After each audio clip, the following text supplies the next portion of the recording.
దేవుని వాక్యమైన పరిశుద్ధ గ్రంథం బైబిల్లో నుండి సంఖ్యాకాండం 19వ అధ్యాయాన్ని చదువుకుంటాం.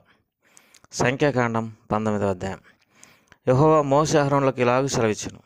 యెహోవా ఆజ్ఞాపించిన ధర్మశాస్త్ర విధి అదనగా, ఇజ్రాయేలీలు కళంకం లేనిది, మచ్చలేనిది, ఎప్పుడును కాడి మోయనిదినైనా ఎర్రని పెయ్యను నీ వద్దకు తీసుకుని రావాలనని వారితో చెప్పుము. మీరు యాజకులైన ఎలియాజరుకు దానిని అప్పగింపవలెను.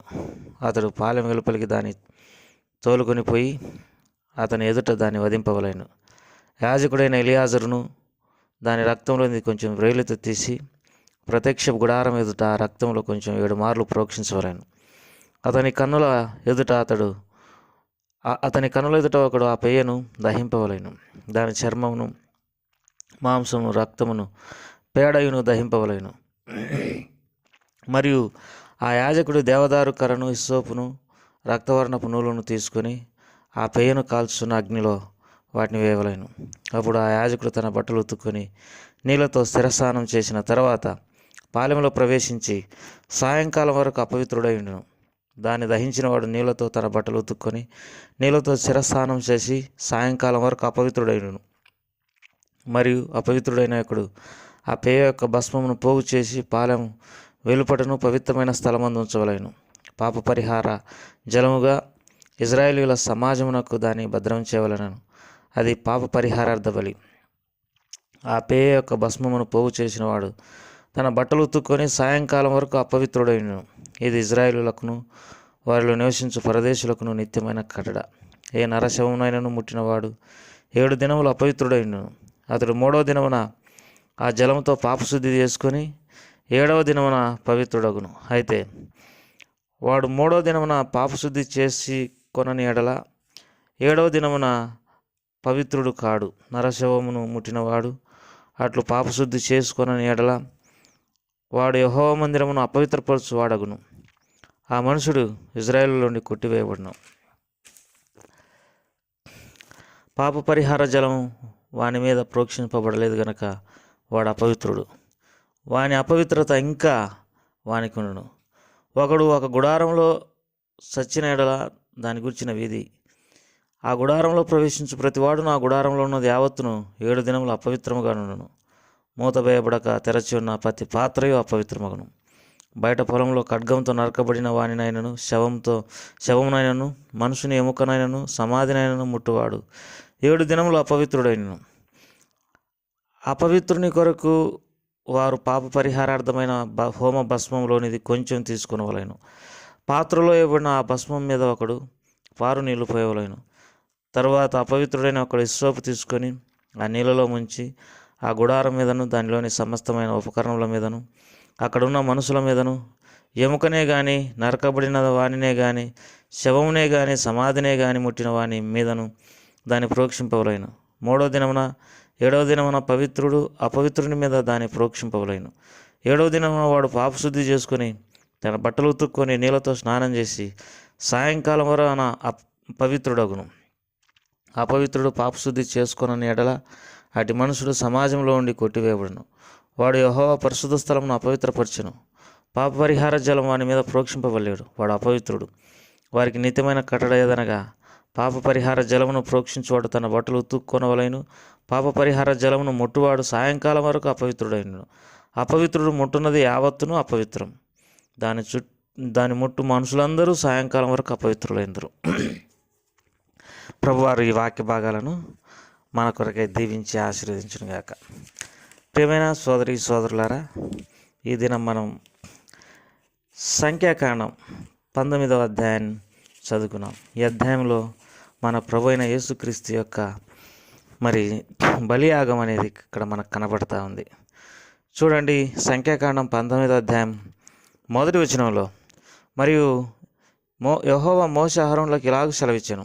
యెహోవా ఆజ్ఞాపించిన ధర్మశాస్త్ర విధేదనగా, ఇజ్రాయేలీయులలో కళంకం లేనిది, మచ్చలేనిది, ఎప్పుడును కాడిపోయినది నైనా ఎర్రని పేయను నీ వద్దకు తీసుకుని రావాలని వారితో చెప్పు. బలి అర్పించడానికి కళంకం లేనిది, మచ్చలేనిది, ఎప్పుడు కాడిమైనదైన ఎర్రని పేయను నీ వద్దకు తీసుకుని రావాలని చెప్పు. మన ప్రభువారిలో కళంకం లేదు.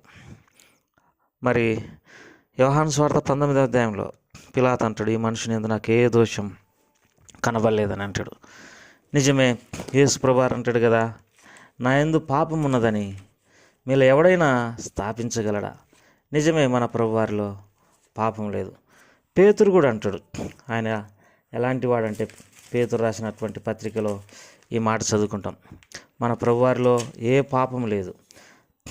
మొదటి పేతురు రాసిన పత్రిక దేవుని వాక్యంలో మన ప్రభువారు పాపం చేయలేదు, ఆయన యందు ఏ కపటం లేదు అని దేవుని వాక్యంలో రాయబడింది. మొదటి పేతురు రాసిన పత్రిక మరి 2వ అధ్యాయం 21వ వచనం నుండి, క్రీస్తు కూడా మీ కొరకు బాధపడి మీరు తన అడుగుజాడల యందు నడుచుకున్నట్లు మీకు మాదిరించిపోయాను. ఆయన పాపం చేయలేదు, ఆయన నోట ఏ కపటం లేదు, ఆయన దూషింపబడి బదులు దూషింపలేదు, ఆయన శ్రమ పెట్టబడి బెదిరింపక న్యాయముగా తీర్పు తీర్చు దేవునికి తను తాను అప్పగించుకున్నాను. మనము పాపముల విషయమై చనిపోయి నీతి విషయమై జీవించినట్లు ఆయన తానే తన శరీరమందు మన పాపములను మ్రాణ మీద మోసుకునేను. ఆయన పొందిన గాయముల చేత మీరు స్వస్థత నొందిరి. మన ప్రభువారిలో పాపమే లేదు. దేవుని వాక్యంలో ఇంకొక మాట కూడా మరి రోమిలకు రాసిన పత్రిక 4వ అధ్యాయంలో చదువుకుంటాం. రోమిలకు రాసిన పత్రిక 4వ అధ్యాయంలో మన ప్రభువారు మరి ఎంతో నిష్కల్మషుడు అని దేవుని వాక్యంలో రాయబడింది. రోమిలకు రాసిన పత్రిక 4వ అధ్యాయం 25వ వచనం, ఆయన మన పాపముల నిమిత్తం అప్పగిప్పబడి మనం నీతిమంతులుగా తీర్చబడుటకై లేపబడిను. ఆయన పాపం చేయలేదు, కానీ మన పాపములు ఆయన మీద మోపబడినాయి. మరి యేసు ప్రభువారు అని అంటాడు, మరి నా యందు ఏ పాపం ఉన్నదని మీలో ఎవడైనా రుజువు చేయగలడా? పిలాతు అంటాడు, మరి ఈయనలో ఏ దోషం లేదని అంటాడు. పిలాతు భార్య అంటది, మరి ఆయన నిష్కల్మషుడు అని అంటది. మరి ఇస్కరియోతు యూదా అనగా యేసు ప్రభువారిని అప్పగించినటువంటి ఈ ఇస్కరియోతు యూదా అంటాడు, ఈ నిరపరాధి రక్తము ఆయన నిరపరాధి అని యేసు ప్రభువారి గురించి ఇస్కరియోతు యూదా అంటాడు. పౌలు అంటాడు హెబ్రీలకు రాసిన పత్రిక 7వ అధ్యాయం 26వ వచనంలో, పవిత్రుడు, నిర్దోషి, నిష్కల్మషుడు, పాపులలో చేరక ప్రత్యేకంగా ఉన్నవాడు, ఆకాశ మండలం కంటే మిక్కిలి హెచ్చైన వాడునైనా ఇట్టి ప్రధాన యాజకుడు మనకు సరిపోయినటువంటి వాడు.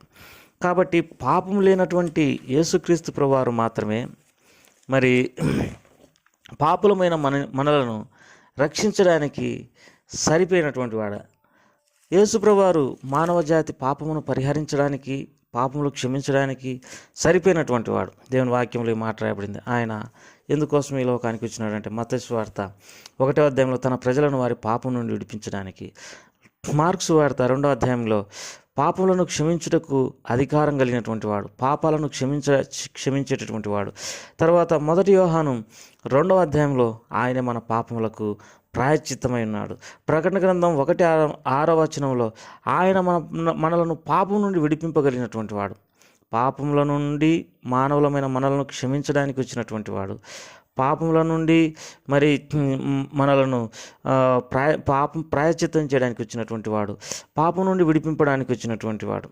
కనుక యేసు ప్రభువారు మన పాపముల కొరకై ఈ లోకానికి వచ్చినాడు. ఆయన కలంకం లేనటువంటి వాడు, మచ్చ లేనటువంటి వాడు. కాబట్టి సంఖ్యాకాండం 19వ అధ్యాయంలో ఇంకో మాట కూడా మనం చదువుకుంటాం, మీరు యాజకుడైన ఎలియాజరును దానికి అప్పగింపవలేను, ఒకడు పాలెం వెలుపలికి దాన్ని తోలుకొని పోయి అతని ఎదుట దాన్ని వధించవలేను. మన ప్రభు అయినటువంటి వారు మరి పట్టణం బయట సిలువ వేయబడినాడని దేవుని వాక్యంలో రాయబడింది. ఆనాటి పరిసయ్యులు, శాస్త్రులు యేసు ప్రభువారిని ఓర్చుకోలేక ఆయనను సిలువ వేసినారు. ఎక్కడ వేసినారంటే హెబ్రీలకు రాసిన పత్రిక 13వ అధ్యాయంలో ఈ మాట చదువుకుంటాం. 12వ వచనం నుండి, కావున యేసు కూడా తన స్వరక్తం చేత ప్రజలను పరిశుద్ధపరచుటకై గవిని వెలుపట శ్రమ పొందెను. ఆయన పాలెం బయట ఆ పేయను వధించినట్టుగా యేసుక్రీస్తు ప్రభువారు గవిని వెలుపట మరి ఆయన శ్రమ పడుతూ వచ్చినాడు. ప్రియమైన సోదరి సోదరుడా, మనందరి కొరకు యేసుక్రీస్తు ప్రభువారు శిలువలో మరి ఎంతో బాధను అనుభవించినట్టుగా దేవుని వాక్యంలో మనం చూడగలం. దేవుని వాక్యంలో యెషయా గ్రంథంలో 53వ అధ్యాయంలో మనందరికీ తెలిసినటువంటి వాక్య భాగాలను చదువుకుంటాం. యెషయా గ్రంథం 53వ అధ్యాయం 5వ వచనం, మన అతిక్రమ క్రియలను బట్టి అతడు గాయపరచబడాను, మన దోషమును బట్టి నలగొట్టబడాను, మన సమాధానార్థమైన శిక్ష అతని మీద పడాను, అతడు పొందిన దెబ్బల చేత మనకు స్వస్థత కలుగుతున్నది, మనమందరం గొర్రెల వలె తప్పిపోతిమి. మనమందరం గొర్రెల వలె తప్పిపోతుంది. మనలో ప్రతివాడును తనకిష్టమైన త్రోవకు తొలగాను, యెహోవా మనందరి దోషం అతని మీద మోపెను. కాబట్టి యేసుక్రీస్తు ప్రభువారు మనందరి దోషాన్ని తన మీద మోపుకున్నాడు. 10వ వచనం యెషయా గ్రంథం 50:10లో అతని నలగొట్టుటకు యెహోవాకి ఇష్టమాయెను, ఆయన అతనికి వ్యాధి కలగజేసెను. అతడు తను తానే అపరాధ పరిహారార్థ బలి చేయగా అతని సంతానం చూసును. అతడు దీర్ఘాయుష్మంతుడగును, యెహోవా ఉద్దేశం అతని వలన సఫలమగును. కాబట్టి 11వ వచనం అతడు తన కలిగిన వేదనను చూసి తృప్తి నొందును. నీతిమంతుడైన నా సేవకుడు జనుల దోషమును భరించి తనకున్న అనుభవ జ్ఞానం చేత అనేకులను నిర్దోషులుగా చేయను. తండ్రి అయినటువంటి దేవుడు తన కుమారుడైనటువంటి యేసుక్రీస్తు ప్రభువారి గురించి నీతిమంతుడైనటువంటి నా సేవకుడు అని దేవుని వాక్యంలో రాయబడింది. కళంకం లేనటువంటి వాడు, నీతిమంతుడైనటువంటి వాడు, దోషం లేనటువంటి వాడు, పాపులలో చేరక ప్రత్యేకంగా ఉన్నటువంటి వాడు, పవిత్రుడు, నిర్దోషి, నిష్కల్మక్షుడు. ప్రియులారా, ఈ లోకంలో ప్రతి మానవుడు పాపి, మరి జన్మతోనే పాపి, మరి క్రియల వలన పాపి. ప్రతి మానవుడు ఈ లోకంలో ఎంత పేరుగాంచినటువంటి వాడైనా, ఎంత గొప్పవాడైనా పాపి. దేవుళ్ళు అనబడినటువంటి వాళ్ళు కూడా పాపులే. కాకపోతే మన ప్రభు ఒక్కడే పాపం లేనటువంటి వాడు, పరిశుద్ధుడు, నిర్దోషి, నిష్కల్మషుడు, పాపులలో చేరక ప్రత్యేకంగా ఉన్నటువంటి వాడు. పాపిని ప్రేమించిండు కానీ పాపాన్ని ద్వేషించినటువంటి వాడు. 33.5 సంవత్సరాలు ఈ లోకంలో జీవించినాడు. తనలో ఏ పాపం లేదు. ఆ పాపం లేనటువంటి యేసుక్రీస్తు ప్రభువారి యొక్క రక్తం మరి మనలను ప్రతి పాపం నుండి కడిగి పవిత్రులుగా చేయును. మరి ఆయనే మనందరి కొరకై గవిని ఎలుపట ఊరి బయట మరి ఆయన చనిపోయినాడు, సిలువ వేసినారు. కాబట్టి యేసుక్రీస్తు ప్రభువారి యందు నమ్మకం ఉంచడం చేత మనకు కలిగిన లాభం ఏంటిదంటే, మరి తన ప్రజలను వారి పాపం నుండి ఆయన విడిపించును గనుక ఆయనకు యేసు అని పేరు పెట్టిన. పాపం నుండి విడిపించేటటువంటి వాడు, తర్వాత పాపములను క్షమించేటటువంటి వాడు. మార్క్స్ వార్త 2వ అధ్యాయం, 1 యోహాను 2వ అధ్యాయంలో రాయబడినట్టు ఆయన పాపాలకు ప్రాయశ్చిత్తం చేయగలిగినటువంటి వాడు. మన పాపాలకు ఈ లోకంలో ఏ విధం చేతనైనా ప్రాయశ్చిత్తం చేయబడదు. పాత నిబంధన ప్రకారం రూకలిచ్చి తమ పాపాలు పోగొట్టుకోవడానికి ప్రయత్నం చేసేటటువంటి వారు. ఇక్కడ మనం చదువుకున్న సంఖ్యాకాండంలో ఆ పెయ్యను ఊరి బయట కాల్చి దాన్ని బూడిద ఎత్తి దాన్ని జలములో కలిగి పాప పరిహార జలమును ఉపయోగించుకొని పవిత్రులు కావాలని కోరుకునేటటువంటి వారు. హిస్సోపుతో తమ పాపాలు తీసివేసుకోవాలని ప్రయత్నం చేసేటటువంటి వారు. బంగారంతో తమ పాపాలను తొలగించుకోవాలని ప్రయత్నం చేసేటటువంటి వారు. తర్వాత మరి బలుల ద్వారా తమ పాపాలను తీసేసుకోవాలని ప్రయత్నం చేసేటటువంటి వారు పూర్వకాలంలో. అంతేకాదు నైవేద్యం ద్వారా, తర్వాత హోమం చేయటం చేత రకరకాల పరిస్థితులతో తమ పాపాలకు ప్రాయశ్చిత్తం కలగజేసుకోవాలని ఎంతో ప్రయాసపడేటటువంటి వారు. అయితే కొత్త నిబంధనలో యేసుక్రీస్తు ప్రభు వారి యొక్క రక్తం ద్వారానే మానవుల యొక్క ప్రతి పాపమునకు ప్రాయశ్చిత్తం కలిగింది.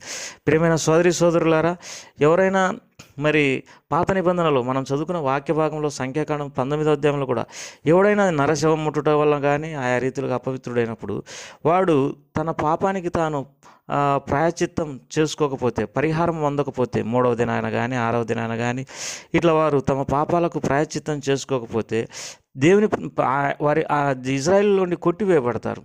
నిజమే, ఈ లోకంలో జీవించినటువంటి మనము అపవిత్రతలోనే జీవిస్తూ ఉంటే దేవుని ప్రజలుగా పిలువడానికి వీలు లేదు.